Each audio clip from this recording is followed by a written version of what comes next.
자리에 나온 여러분을 사랑하고 축복합니다. 우리 함께 옆에 계신 교우들과 우리 축복의 인사 나누고 은혜 받을까요? 하나님이 늘 함께 해주십니다.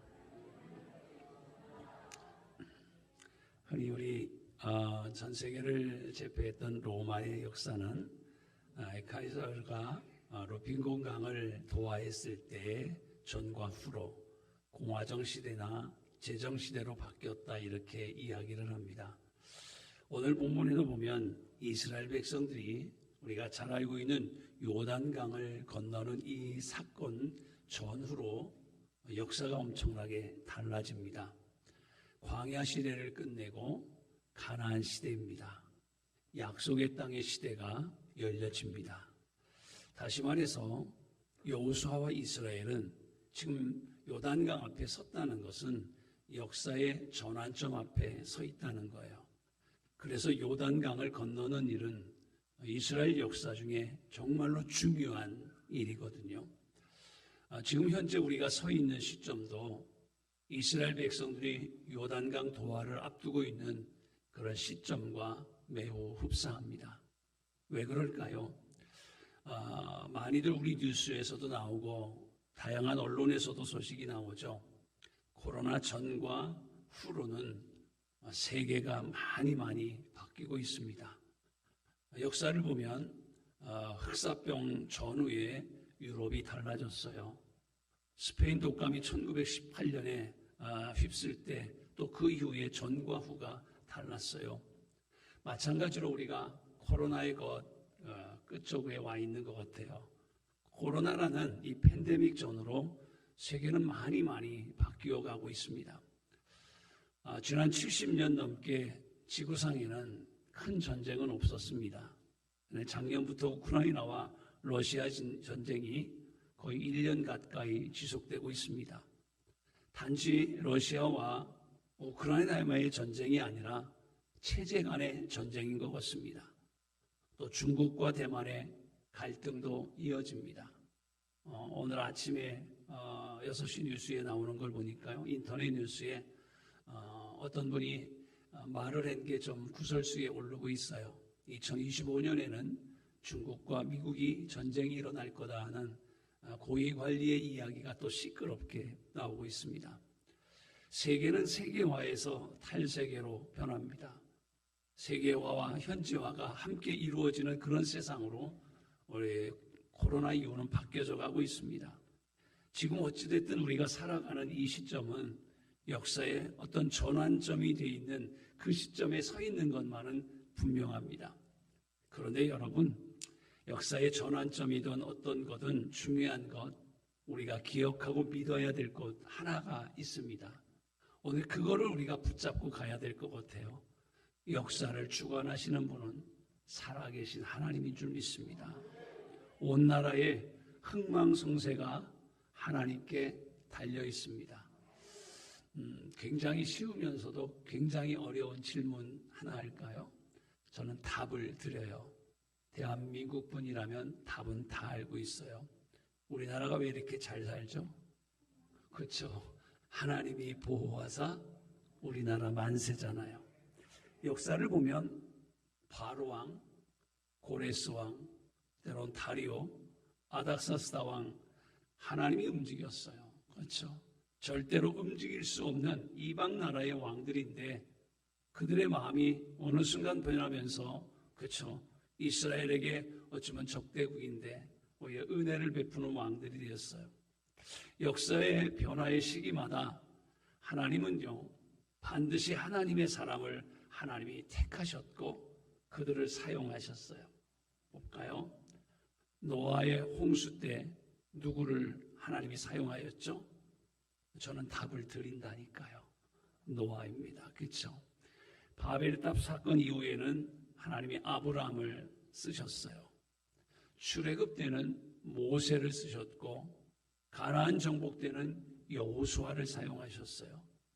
이스라엘의 왕국에는 사무엘, 다윗, 포로 시대 전후에는 다니엘, 느헤미야, 에스라 이런 선지자들을 사용하셨어요. 그런데 여러분, 제가 쭉 이름을 열거했는데요, 이외에도 많이 계셔요. 이런 분들의 공통점이 여러분 뭘까요? 그렇죠. 시대가 전환되는 중요한 시점에 쓰임받은 사람들이라는 사실이에요.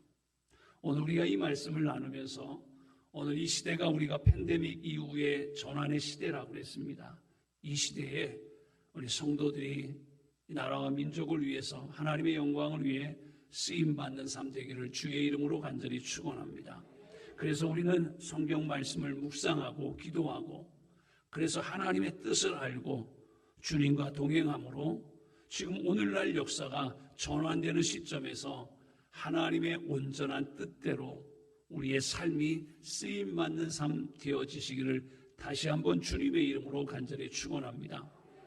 그러면요, 왜 하나님은 역사를 이렇게 전환시키실까요? 전과 후로 전혀 다른 모습으로 하나님은 왜 바꿔가실까요? 답은 간단합니다. 하나님의 영광과 하나님의 권위를 회복하시기 위함입니다. 반대로 말하면 하나님의 영광과 하나님의 권위가 실추되었을 때 하나님은 시대를 바꿔버리십니다.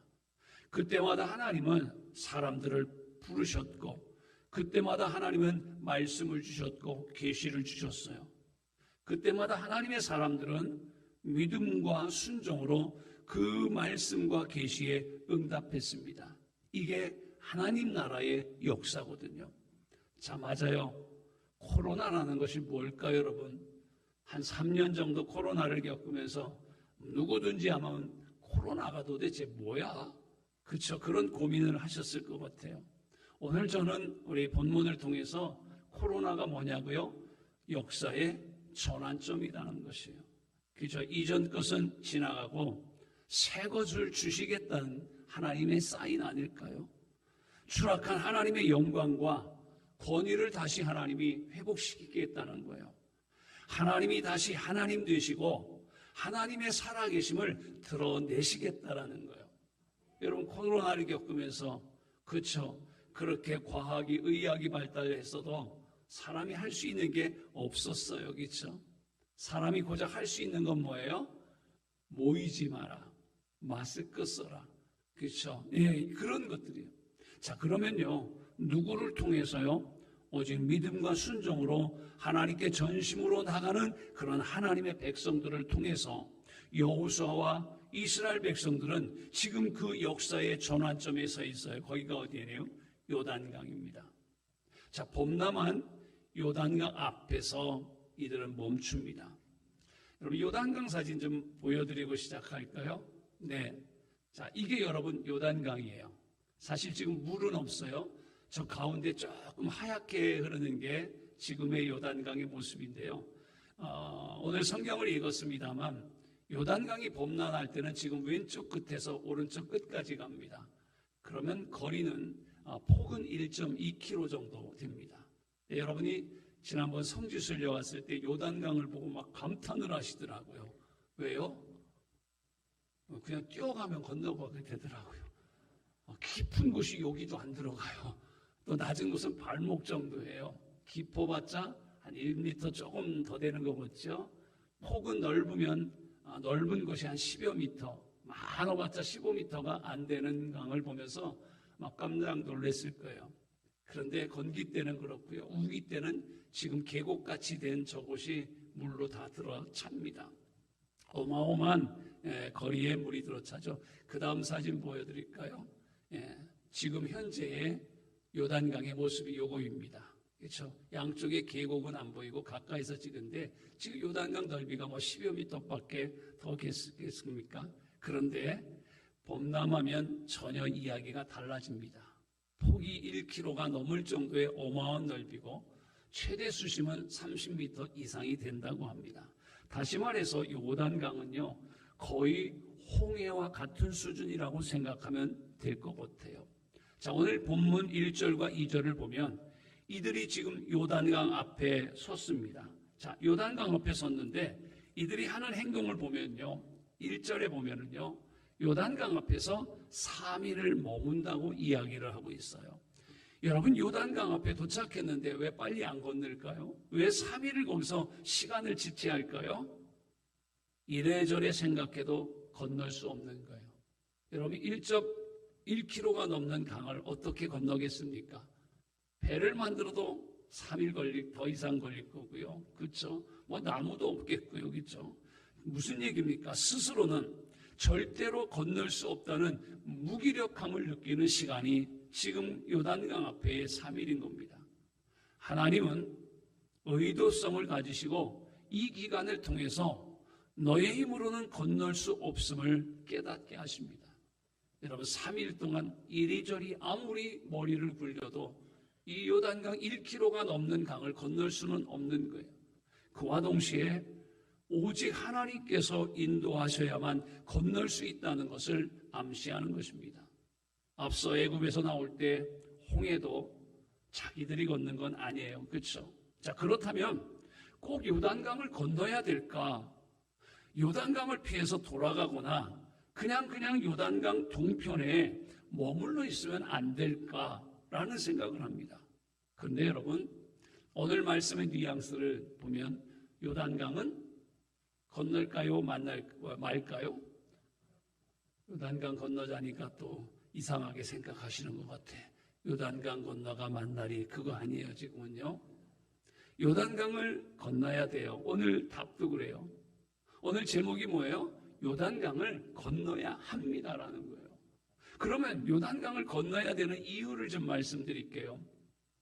요단강을 건너는 것과 앞서 이들이 건넜던 홍해를 건너는 건 전혀 다른 의미입니다.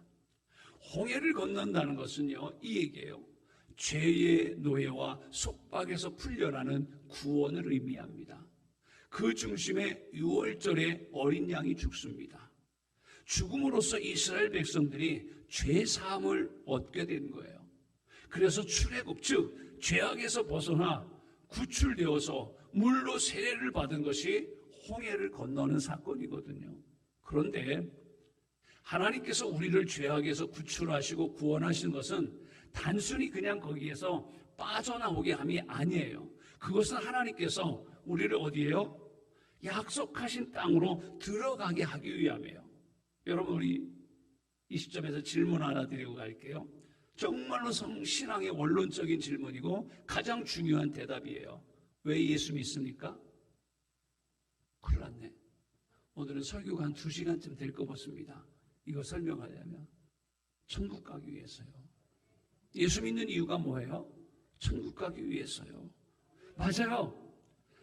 하나님께서 우리를 죄에서 구원하시고 구원하신 것은 단순히 그냥 빠져나오기 아니에요. 어디 가게 하기 위해서? 지금 약속하신 가나안 땅에 들어가기 위한 게 하나님의 목표예요. 그렇죠? 우리 죄에서 구원받은 것만이 아니라 죄에서 구원받고 어디요? 천국 가야 되는 거예요. 우리는 가나안 땅으로 들어가기 위해서 출애굽한 거예요. 세상에서 나온 거예요. 죄에서 자유함 받은 거예요. 그래서 홍해를 건너지 않고서는 요단강을 건널 수는 없어요. 또한 홍해를 건넜다는 말은요, 요단강을 건너야 된다라는 거예요. 홍해만 건너고 있어서는 안 되는 거예요.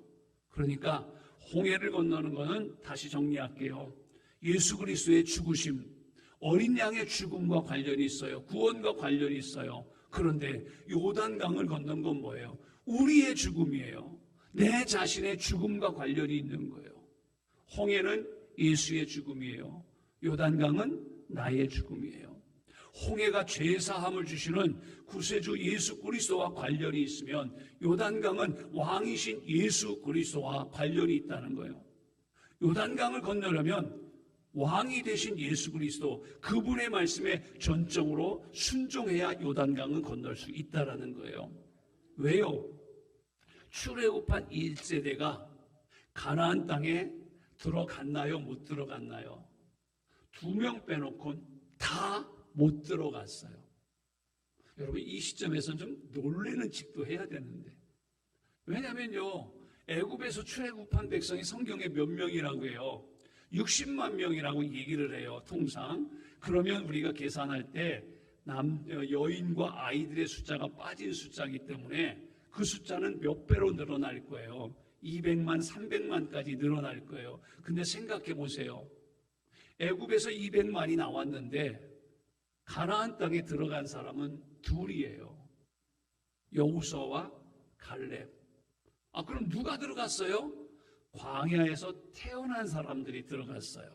그렇죠? 광야에서 태어난 사람이 광야에 40년이니까 1살에서 40살까지 되겠죠. 애굽에서 나온 사람은 2명 외에는 아무도 들어가지 못했어요. 여러분, 이유는 뭘까요? 알고 계시죠? 순종하지 않아서 그래요. 하나님이 이스라엘 백성들을 광야에서 40년 훈련시킨 이유는 한 가지예요. 순종하는가 그렇지 않는가. 참 맞아요. 왕이신 하나님께 순종하지 않아서 그래요. 자, 답을 드릴게요. 민수기 14장 22절 23절을 같이 읽겠습니다. 시작.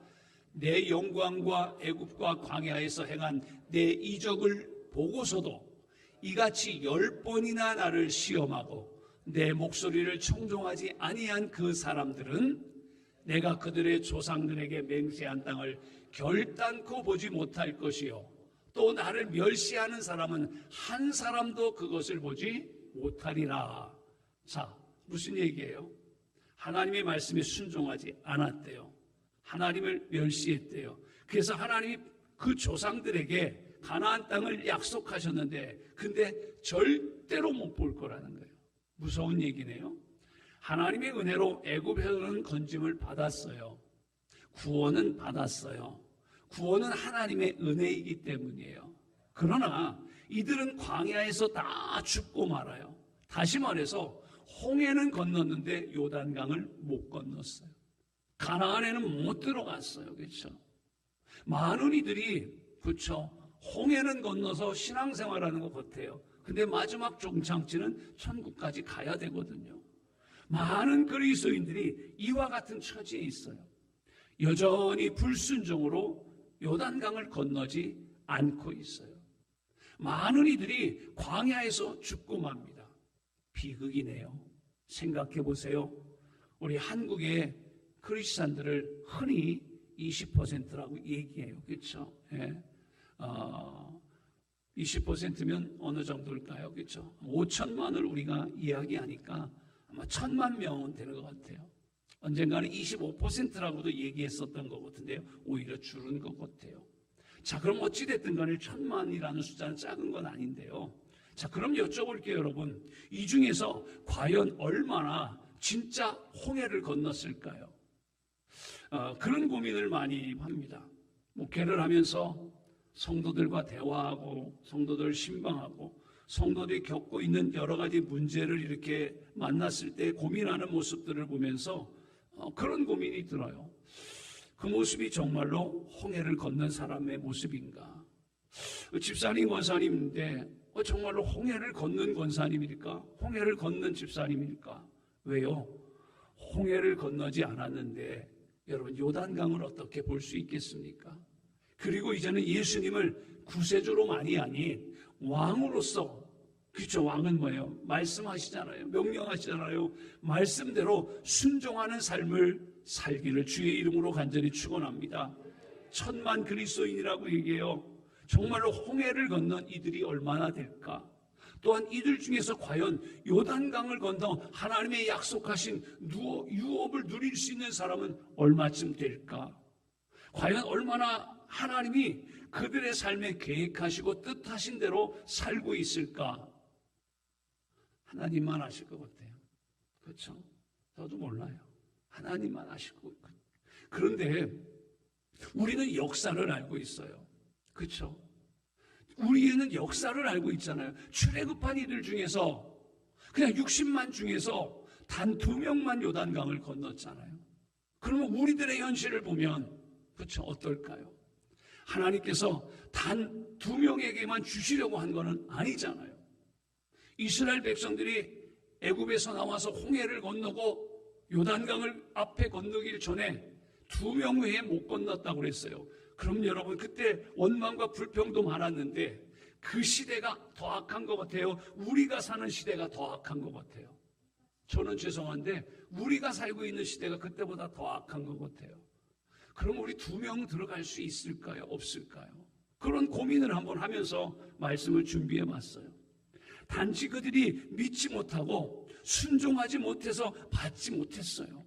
그렇다면 지금 우리들은 지금 어디에 계십니까? 많은 경우는 홍해를 건너 구원의 확신이 있다고 하지만 여전히 요단강을 건너지 않고 있는 우리들의 모습을 볼 수 있잖아요. 그래서 하나님이 그들의 삶에 계획하신 뜻대로 살지 못하고 유업을 누리지 못하는 크리스찬들이 너무 많아요. 고난의 광야는 유익하지요. 그러나 방황의 광야와 같은 인생을 보내서는 안 될 거예요. 하지만 하나님이 본래 예비하신 것은 사실 놀라운 거거든요. 자, 말씀 한 번 더 볼게요. 고린도전서 2장 9절 말씀 우리 함께 읽어볼까요? 기록된 바 하나님이 자기를 사랑하시는 자들을 위하여 예비하신 모든 것은 눈으로 보지 못하고 귀로 듣지 못하고 사람의 마음으로 생각하지도 못하였다 함과 같으니라. 하나님이, 자, 말씀해 보면요, 하나님이 준비해 주셨대요. 예비해 주셨대요. 마련해 주셨대요. 알지 못하는 것을 믿지 못하고 순종하지 않기 때문에 우리는 요단강 동편에 머물러 있어서는 안 된다는 거예요. 우리는 요단강을 건너야 되는 거예요. 그럼 여러분, 요단강을 어떻게 건너느냐? 오늘 요단강을 건너야 됩니다. 건너는 방법 3가지 오늘 함께 은혜 받고 나누려고 그래요. 첫 번째, 성결입니다. 성결해야 우리는 요단강을 건널 수 있어요. 자, 여호수아서 3장 5절 말씀이에요. 여호수아가 백성에게 말하는 거예요. 시작. 여호수아가 또 백성에게 이르되 너희는 자신을 성결하게 하라. 여호와께서 내일 너희 가운데 기이한 일들을 행하시리라. 그렇죠? 어마어마한 일이 일어날 거예요. 근데 하나님 뭐라고 얘기하는 거예요? 여호수아가 백성들 앞에서 그러기 하나님이 내일 엄청난 일을 행할 건데 우리가 행해야 될 한 가지 자세가 있어. 그게 뭐냐면요, 성결하라는 거예요. 성결은 카도시라고 얘기해요. 하나님을 위해 따로 떼어놓는다. 어찌 보면 거룩이라는 말과 좀 비슷해요. 구별하다라는 뜻도 있어요. 하나님께서 하나님을 위해 쓸 테니 스스로를 세속에서 구별하고 더러움에 물들지 않게 하라는 거예요. 이게 성결이라는 뜻이에요. 그렇죠? 성결은 단지 깨끗하고 청결함만이 아니에요. 청결은 겉만 깨끗해지는 거예요. 성결은 청결만이 아니라 순결까지 들어가는 거예요. 순결은 뭐예요? 이 내적인 속에 있는 불순물까지 다 제거하는 것을 순결이라고 하는 거예요. 내 마음의 육신적인 계획과 충동적이고 야망적인 생각을 내려놓으라는 얘기예요. 이게 성결하라는 얘기예요. 성결의 적극적인 의미는 마음과 시선을 둘로 나누지 않고 하나로 바라보라는 거예요. 이게 성결이에요. 하나님 바라보고 세상 바라보고 아니라는 거예요. 성결의 적극적인 의미는 마음과 시선이 나눠지지 말고 하나만 바라보라는 거예요. 여호수아는 성결하게 하라는 이 말씀을 자신에게 어떻게 적용했을까요? 여호수아 역시도 내가 이들을 이끌어야 한다는, 내가 요단강을 건너게 해야 한다는 부담감 있었을 거예요. 그런데 내려놓았어요. 자, 지금 말씀에 어떤 우리가 여호수아에게 있었어요? 내가 해요. 여호수아가 지도자로서 그런 고민할 만하잖아요. 내가 이들을 어떻게 이끌고 특별히 하나님 약속한 가나안 땅에 이 요단강을 건너야 들어가는데 어떻게 건너게 할까 부담감이 있었을 거예요. 그죠? 그런데 여호수아는 성결하기 위해서 뭐예요? 내려놨어요. 내가 하는 거 아니잖아요. 여호수아가 하는 거 아니잖아요. 오직 하나님만이 이 일을 행하실 것임을 믿고 그분께 온전히 여호수아도 시선을 고정한 거예요. 자, 7절에서 볼까요? 한번요. 시작. 여호와께서 여호수아에게 이르시되 내가 오늘부터 시작하여 너를 온 이스라엘의 목전에서 크게 하여 내가 모세와 함께 있었던 것 같이 너와 함께 있을 것을 그들이 알게 하리라. 자, 여러분, 무슨 얘기예요? 사실 이 말을 하나님이 여호수아에게 해주시는 말씀이에요. 그렇죠? 자, 지금 모세의 뒤를 이어서 이스라엘 백성들을 가나안으로 가는 거예요. 요단강을 첫 번째 건너야 되는 중차대한 임무가 있어요. 부담감이 있다고 그랬어요. 그죠? 근데 여러분 뭐예요? 지금 하나님이 함께 하셔서 여호수아한테 얘기하는 거예요. 부담감 갖지 마. 모세한테 내가 함께 했는데 내가 왜 너와 함께 안 하겠니? 걱정하지 마. 나만 믿어, 나만 믿어. 그럼 여러분 여호수아의 마음이 지금 어떨 것 같아요? 편안하잖아요. 그렇죠? 내가 힘들고 어려운데 장로님 권사님이 오셔서 집사님 걱정하지 마. 내가 같이 기도할게. 하나님이 함께 하시잖아. 아멘은 여기서밖에 안 들리네요. 그렇죠? 맞아요. 모세처럼 잘할 수 있을까? 내가 모세처럼 리더십을 발휘할 수 있을까? 내가 항상 모세처럼 하나님의 음성을 듣고 갈 수 있을까? 이런 부담감이 있었을 거예요. 그렇죠? 근데 하나님이 그런 걱정하지 말라는 거예요. 모세와 내가 함께한 거 알잖아. 그리고 내가 너와 함께할 거라니까 너 부담감 갖지 마. 그렇죠? 자, 그렇지 않아도 여전히 여호수아를 신뢰할 수 없다고 생각하는 이들이 분명히 있었을 거예요.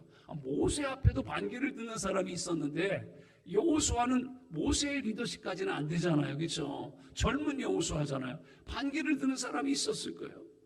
모세같이 할 수 있을까? 아니야. 모세의 리더십은 못 따라가.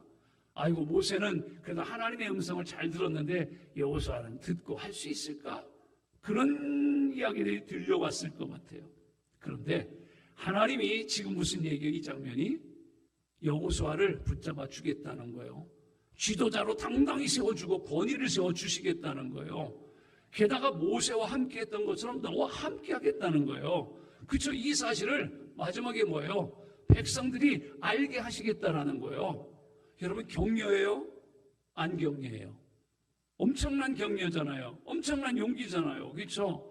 하나님은 요단강 도하 사건을 통해서 여호수아의 리더십을 지금 확인시켜 주는 거예요. 자신감을 갖게 해주는 거예요. 그런데 주님으로부터 이 말을 들었어요.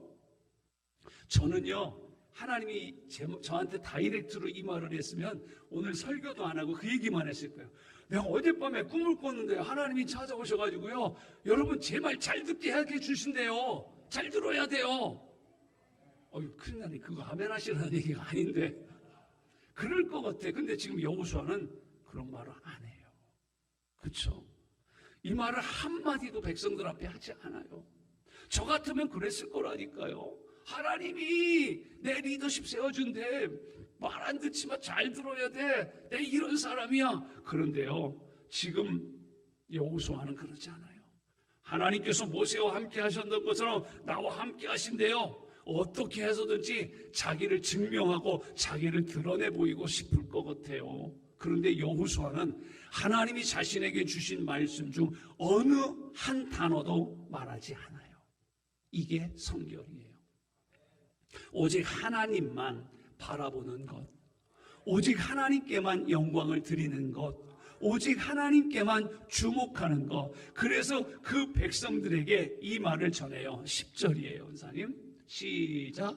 또 말하되 살아계신 하나님이 너희 가운데 계시사 가나안 족속과 헷 족속과 히 족속과 브리스 족속과 기르가스 족속과 아모리 족속과 여부스 족속을 너희 앞에서 반드시 쫓아내실 줄을 이것으로 너희가 알리라. 아멘. 그렇죠? 가나안의 수많은 부족들 쫓아내 주신다는 거예요. 하나님이 하나님과 함께 계실 거, 하나님이 여러분들과 함께 하실 거고 대적도 쫓아 주시겠다는 거예요.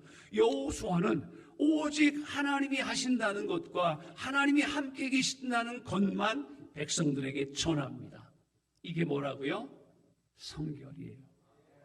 자신에 대한 그 어떠한 칭찬과 격려는 그저 자기만 품고 있는 거예요. 그리고 모든 영광은 하나님께만 드리는 거예요. 이게 뭐라고요? 성결. 여호수아는 모세를 통해서 아마도 배웠는지 모르겠어요. 왜 모세가 가나안 땅에 못 들어갔죠? 거룩하게 구별하지 않았기 때문이에요. 성결하지 못했어요. 지팡이로 반석을 명하라고 그랬는데 쳤어요. 제가 조금 감정을 이입하면 하도 말 안 들어서 성질을 조금 나셨던 것 같아. 그렇죠? 아마도 그렇죠? 반석에 침으로써 하나님이 일을 하신다고 하셨다고 구별하지 않고 마치 자기가 하는 것처럼 행하지 않았나요? 뉘앙스가 그렇잖아요. 여호수아는 역사를 통해 교훈을 얻었어요. 우리도 성경의 수많은 이야기를 들으며 우리도 역사의 교훈을 얻기를 원합니다. 그리고 자신에게 여호수아는 철저하게 적용한 거예요. 뭐를? 성결. 여러분들이 가정에서, 교회에서, 직장에서 무엇을 맡으셨든지 꼭 기억합시다. 성결. 내가 하는 것이 아니라 누가요? 그분이 하시는 거예요. 하나님만을 주목하고 의지하는 겁니다. 성결이 그래서 요단강을 건너 가나안으로 가는 첫 번째 방법이에요. 자, 두 번째는요. 앞서가시는 하나님의 말씀을 경청하는 겁니다. 이게 두 번째 요단강 건너는 방법이에요. 자, 오늘 말씀에 보면요. 짧은 구절인데 반복되는 단어가 있어요. 언약궤라고 하는 말이 나와요. 하나님은 여호수아에게 언약궤를 제사장들에게 매게 해서, 그렇죠? 우사의 사건 알고 계시죠? 언약궤는 매야 되는 거예요. 수레에 싣고 가는 게 아니에요. 자, 말씀대로 제사장들이 언약궤를 매게 했어요. 그리고 백성들보다 앞서가게 하셨어요. 그 다음 사진 보여주실까요? 자, 이게 이스라엘 백성들이 요단강을 건너는 모습이에요. 자, 요단강이 앞에 콸콸 넘치고 있어요. 자, 제일 앞에 뭐가 있어요? 언약궤를 맨 제사장이 있어요. 그리고 그 다음에 지파, 로벤 지파가 정면으로 보이죠? 므낫세 반지파와 갓지파, 로벤 지파가 그들을 따르는데 거리가 써 있어요. 1km 정도 됩니다. 그렇죠? 제일 앞에 제사장이 언약궤를 메고 그 다음에 바로 백성이 쫓아가는 게 아니라 거의 1km 정도의 거리를 두게 합니다. 자, 여호수아서 3장 6절이에요. 여호수아가 제사장들에게 언약궤를 메고 백성들보다 앞서 건너라고 명령하는 거예요. 여호수아가 제사장들에게 말하여 이르되 언약궤를 메고 백성의 앞서 건너라 하매 곧 언약궤를 메고 백성의 앞서 나아가니라. 지금 그림을 설명드렸어요. 그렇죠? 자, 언약궤 성경에 보면 증거궤, 하나님의 궤, 법궤 다양한 말로 쓰여져 같은 얘기예요. 언약궤는 하나님의 임재와 하나님의 말씀을 상징합니다. 성경에서 언약궤라는 단어, 법궤라는 단어, 증거궤, 하나님의 궤라는 단어가 나오면 하나님의 임재와 말씀으로 우리가 이해하면 100점입니다. 언약궤가 있는 곳에 하나님의 말씀이 있고 하나님의 임재가 있어요. 그래서 여러분 경청해야 되는 거예요. 잘 들어야 돼요. 여러분 믿음도 어떻게 생기죠? 들어야 생겨요. 그렇죠? 눈 감으면 입시네요. 근데 눈 뜨면 들려요. 자, 여호수아 3장 9절이에요. 여호수아가 이스라엘 자손에게 이르되 이리 와서 너희의 하나님 여호와의 말씀을 들어라 하잖아요. 이게 요단강 건너는 두 번째 방법이에요. 먼저는 여러분 말씀을 들어야 되는 거예요. 듣는 자는 하나님의 임재가 어디로 가는지 볼 수가 있는 거예요. 하나님이 뭔가 움직이셨구나, 하나님이 뭔가 말씀하시는구나. 언약궤가 앞서간다는 건요, 하나님께서 백성들 앞에 인도하신다는 뜻이에요. 그래서 모든 백성들이 뒤에서 볼 수 있도록 저 1km 정도의 언약궤를 맨 제사장들이 가는 거예요. 여호수아서 3장 3절로 가보겠습니다. 백성에게 명령합니다. 백성에게 명령하여 이르되 너희는 레위 사람 제사장들이 너희 하나님 여호와의 언약궤 매는 것을 보거든 너희가 있는 곳을 떠나 그 뒤를 따르라. 그렇죠? 보면 따르라는 거예요. 그렇죠? 하나님을 경험하고 인도받는 일의 첫 번째는 뭐예요? 듣고 그리고 보는 거예요. 그분이 일하시는 걸 봐야 되는 거예요. 반대로 하나님의 임재와 말씀이 있지 않으면 움직이면 안 되는 거예요. 우리 출애굽기에도 경험했잖아요. 그것이 하나님을 경외하는 방법이에요. 하지만 먼저 말씀이 가고 있다면 멈춰 있으면 안 되는 거예요. 앞에 언약궤가 가면 따라가야 되는 거예요. 그렇죠? 앞으로 세계 정세는 굉장히 많이 달라질 것 같아요. 우리 대통령이 그런 말씀하시는 뉴스를 들었네요. 북한이 갑자기 열릴 수도 있다고요. 러시아, 중국, 미국 세계 정세가 막 바뀌고 있어요. 그렇죠? 저는 그런 생각을 해요. 팬데믹 이후에 이 모든 것은 우연은 아닌 듯 싶습니다. 앞서 가시는 하나님께서 이미 여러 가지 상황을 통해 말씀을 통해 우리에게 알려주시는 사인 아닐까요? 이 언약궤는 움직였어요.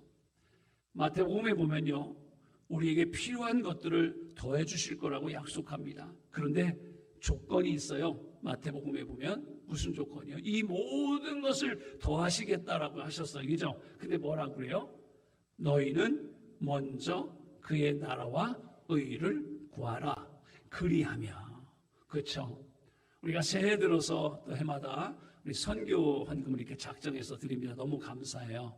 우리가 해외 선교도 하고 국내 어려운 목회자님을 돕는 선교, 복음을 전하는 기관들을, 선교 단체를 저희들이 해마다 늘려가면서 여러분이 작정해 주신 선교 헌금으로 우리 선교를 하고 있습니다. 맞아요. 교회의 존재 이유는 복음 전도예요. 교회의 존재 이유는 뭐예요? 전도예요. 교회의 존재 이유는 선교예요. 여러분 혹시 광야에 머물고 계십니까?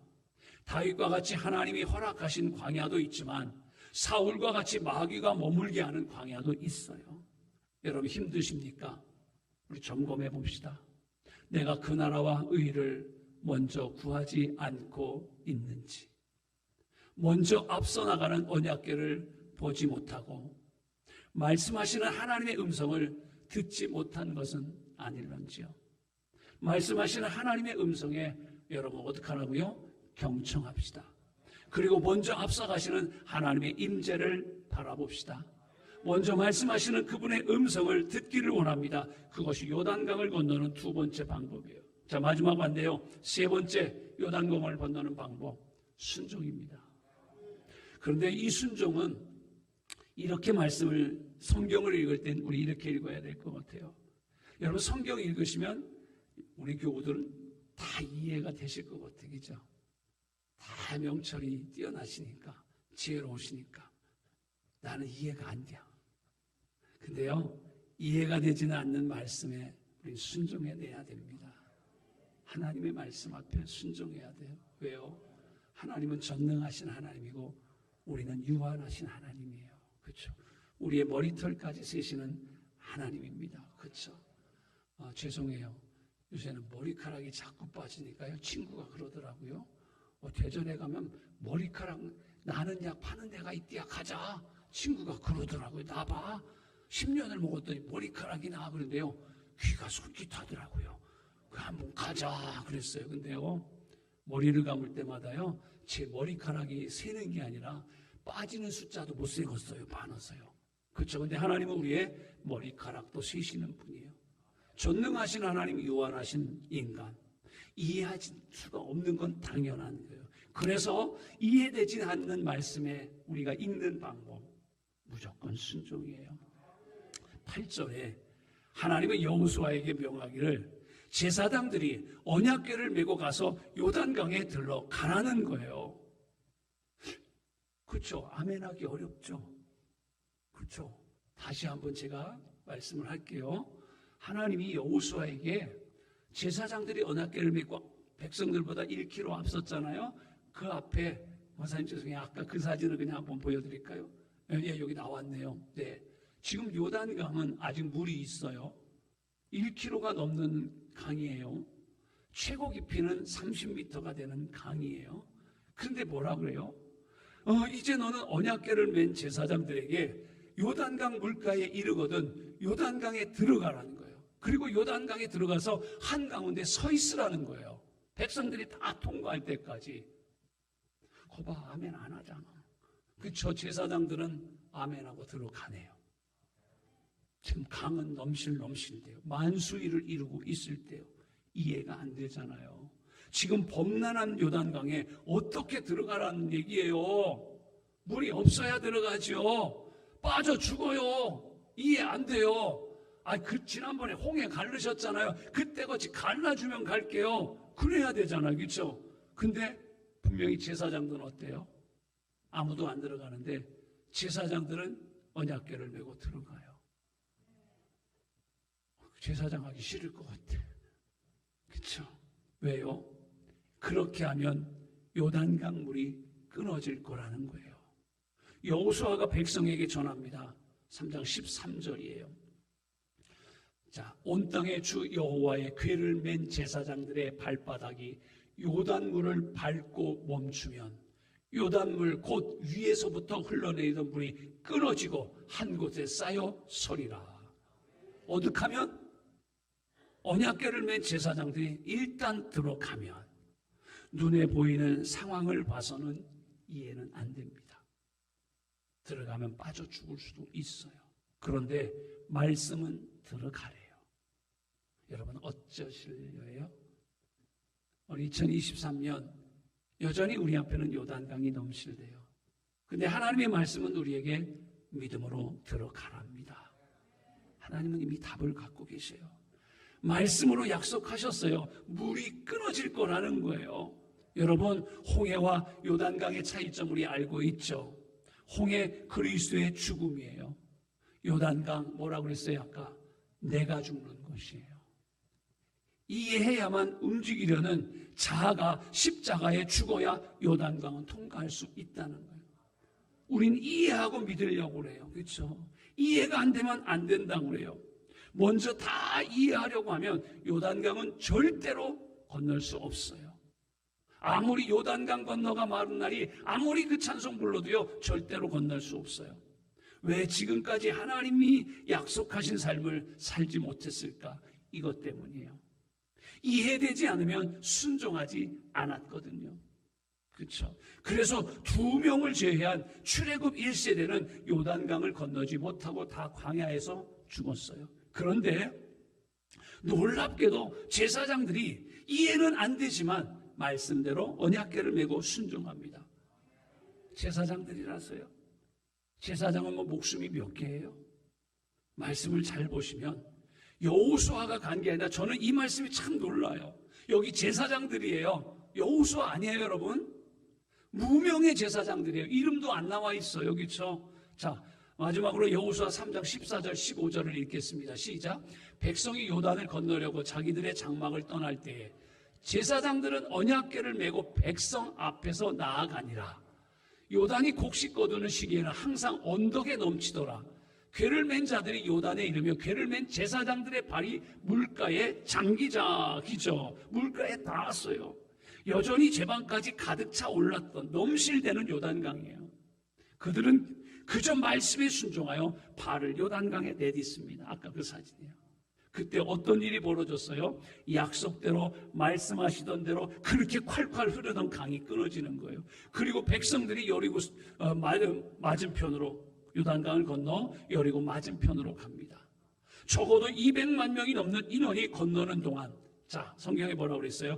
여전히 어깨에 언약궤를 메고 강 가운데 마른 땅의 제사장들은 서 있습니다. 놀랍죠, 여러분? 온 백성이 모두 요단강을 건널 때까지 주님의 언약궤를 맨 제사장들은 요단강 가운데 마른 땅 위에 든든하게 서 있었더라. 여호수아가 아니라 무명의 순종한 제사장들이에요. 그들을 통해 기적이 일어난 거예요. 하나님의 기이한 일들을 행하셨던 거예요. 그러나 바로 이해되지 않아도 말씀에 순종한 이들, 그렇죠? 여기서 제사장들 누굴까요? 무명의 크리스찬들, 우리들 아닐까요? 그리스도인들은 다 왕 같은 제사장이라고 그랬잖아요. 가정에서, 직장에서, 일터에서 우리는 제사장이에요. 숱한 세속의 풍파와 물결 속에서도 정말 말씀대로 순종하려고 하는 이들, 그게 무명의 제사장들 아닐까요? 요단강 물이 철렁이지만 말씀의 언약궤를 메고 발을 내딛는 거예요. 그쵸, 그쵸. 어려워도 말씀에 순종하는 거예요. 코로나 3년 동안 어려우신데도 이런저런 소리 들으시면서도 예배의 자리 나와 성공하신 여러분을 정말로 축복합니다. 대단하셨어요. 그쵸? 맞아요. 이런 사람이 요단강을 건너는 거예요. 이해되지 않아도 순종하는 사람. 그런 분들이 요단강이 마르는 역사를 경험하는 거예요. 하나님께서 홍수 중에 노아에게 말씀하셨어요. 방주를 지으라. 어디다 배를 만들래요? 바닷가에다가 산꼭대기에다가. 이해는 안 돼요. 늘 말씀드립니다만 동네 사람들이 그랬을 거예요. 노아가 나이 먹더니 치매가 왔나 봐. 그렇죠? 그래서 막 흉보고 그랬을 거예요. 그런데 노아가 주님 말씀대로 순종합니다. 그리고 하나님이 주신 설계도 다로 방주를 만들잖아요. 역사의 전환점에 그래서 쓰임 받아요. 그 방주, 그렇죠? 말씀에 순종하여 언약궤를 맨 이들을 통해 하나님은 다시 한번 요단강의 홍수에서 백성들에게 구원을 베푸셨어요. 그들이 한 번도 가보지 않았던 길을 가게 하시고 한 번도 건너보지 못한 강을 건너게 하셨어요. 이게 비결이에요. 이렇게만 건널 수 있어요. 이해가 되지 않는 말씀에 순종한 백성들, 그들이 거룩한 민족이에요. 나는 죽고 이제는 내 안에 주님께서 사십니다라고 고백하는 자들이 요단강을 건널 수 있는 사람들이에요. 하나님께서 아브라함에게 큰 민족이 되게 할 거라고 했어요. 미래형이에요. 그렇죠? 맞아요. 아직 제사장 나라 거룩한 민족 아니에요. 그럼 언제 그들이 처음처럼 거룩한 민족으로 불릴까요? 17절이겠잖아요. 언약궤를 맨 제사장들이 요단 가운데 마른 땅에 굳게 서고 그 모든 백성이 요단을 건너기를 마칠 때까지 모든 이스라엘은 그 마른 땅으로 건너갔더라. 모든 백성이, 그렇죠? 나라가 되는 거예요. 그렇죠? 처음엔 족장이 나라가 돼버렸어요. 사랑하는 여러분, 말씀을 맺고 우리 함께 그렇게 살기를 고백합시다. 우리 시대의 전환점입니다. 오늘 주신 말씀대로 앞서가시는 하나님과 함께 우리 영적인 여정에 요단강을 건너내기를 소원합니다. 그래서 하나님이 마련하고 계획하시고 뜻하신 대로 살아냅시다. 하나님의 영광, 공각, 권위를 이 땅에서 회복시키는 제사장 나라 거룩한 민족이 되기를, 거룩한 백성이 되기를 주님의 이름으로 간절히 축원합니다.